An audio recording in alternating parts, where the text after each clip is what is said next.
Welcome to the story of You Is Not Alone.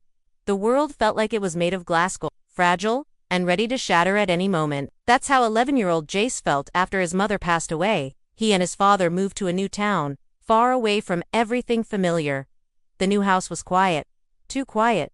And school? Even worse. Everyone had friends already. Jace was just the new kid with the sad eyes and the untied shoelaces. He didn't talk much. Didn't smile much either. He sat in the back row, drew superheroes in his notebook, and hoped the day would end quickly. Every night, he wished he could hear his mother's voice again, whispering, "It's okay, baby. You is not alone." She used to say that every time he had a nightmare or felt scared about anything. Her grammar wasn't perfect, but her love was. Now, he just had silence. One rainy afternoon, after another day of being invisible at school, Jace walked home slowly, dragging his backpack behind him. The sky was gray, and the streets were empty. But as he passed an alley, he heard a soft, shivering sound, a whimper. Curious, Jace peeked in. There, under a soggy cardboard box, was a little brown dog, soaked and trembling. Its eyes were huge, frightened, and locked onto Jace, like he was the only person left in the world. Jace blinked. "Hey, buddy, are you lost?" The dog whimpered again. Without thinking, Jace took off his hoodie and wrapped the dog in it. The dog didn't resist. It just curled into his arms like it had been waiting for him. He brought it home, heart pounding. His dad wasn't the biggest fan of pets, but when he saw the dripping dog and the look on Jace's face, he sighed and said, "Let's get him warm first." They cleaned the pup up, fed him, and made a little bed out of towels. Jace named him Shadow, because he followed him everywhere from the moment he arrived.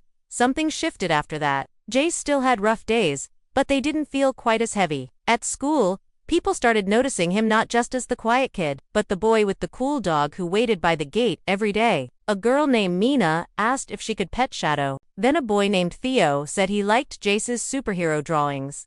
For the first time, Jace smiled and meant it. One night, while lying on his bed with Shadow curled beside him, Jace whispered, "Thanks for finding me." The dog gave a soft bark, almost like a reply. That night, Jace dreamed of his mother. She stood in the sunshine, smiling at him. Her voice floated gently through the dream. "You is not alone." Jace woke up with tears in his eyes, but they weren't sad tears. They were warm, like sunlight after a storm. Weeks turned into months. Jace joined the art club. He made real friends.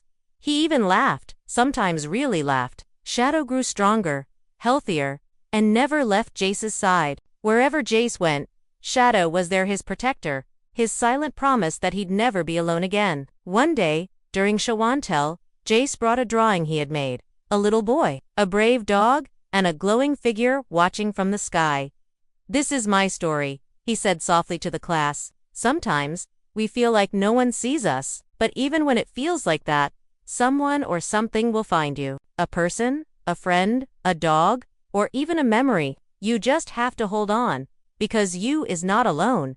The class was quiet. Then Mina clapped, then Theo, then everyone. Even the teacher wiped her eyes. That evening, as Jace walked home with Shadow trotting happily beside him, he looked up at the golden clouds and whispered, "Thanks, Mom," because now, he believed it. He was not alone. The end.